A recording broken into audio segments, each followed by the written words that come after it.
Isang mapagpalang araw sa atin mga katenas. So nandito tayo ngayon sa Villa Sulit kung saan dito tayo nag-staycation.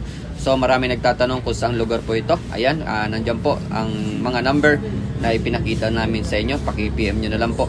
So dito pagpasok nyo rito ay free parking po yan. Kung saan ay mamimili na lang kayo kung saan gusto ninyong anong room po. Ayan, meron sila dito mga bahay kubo and then may mga air condition din na. At kung gusto niyo naman ng budget meal na cottage, meron din sila. Ang napakaganda dito guys, pagpasok ninyo ng sasakyan dito ay ilang hakbang lang ay dagat na. Ayan, napakaganda ng dagat yan guys. Puting-puti ang buhangin at marlinis ang tubig. At kung pagod ka na sa buhay at stress ka sa iyong sarili, ay puntahan nyo na itong napakaganda ng beach dito sa Batangas, no? Sa unahan lang yan ng Laia. So dito ay pinakadulo na to, no? Tanong nyo na lang yung lugar na yan kung saan banda at ituturo naman kayo ng mga tao dito. Ayan guys, na-relax dyan sapagkat po yung tubig na yan ay talagang mababaw lang pero masarap languyan. Ayan, so sa mga nagtatanong at sa mga gustong pumunta dito, perfect na perfect para sa inyo to guys. Lalo-lalo na sa mga family, yan, sa mga magbarkada, mga riders.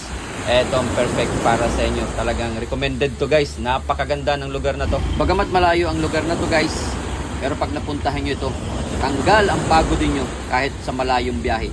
Siguro mga 3 to 4 hours ang biyahe mula Maynila. Kapag naka-motor kayo, siguro mga 3 hours lang.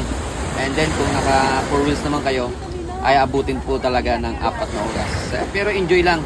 Perfect na perfect sa ating mga kababayan na naghahanap ng pinakamagandang beach dito sa Batangas. Ay, ang isa sa mga exciting moment dito guys, kung mahilig kayong sumakay or mag-ride sa mga banana boat, ayan, meron din sila, jet ski, meron din, kayan, meron din, at sa mga kung saan-saan, no, kung makapunta kayo sa iba't ibang lugar, meron din, no, sa mga destination na pwede nyo puntahan. Ayan guys, so available yan dito kapag nakita nyo yan guys. So ako nga pala si Tenor Surirais, mahirap hanapin, madaling lapitan kung hindi pa kayo nakapalo sa aking profile page. Maraming salamat and bye bye.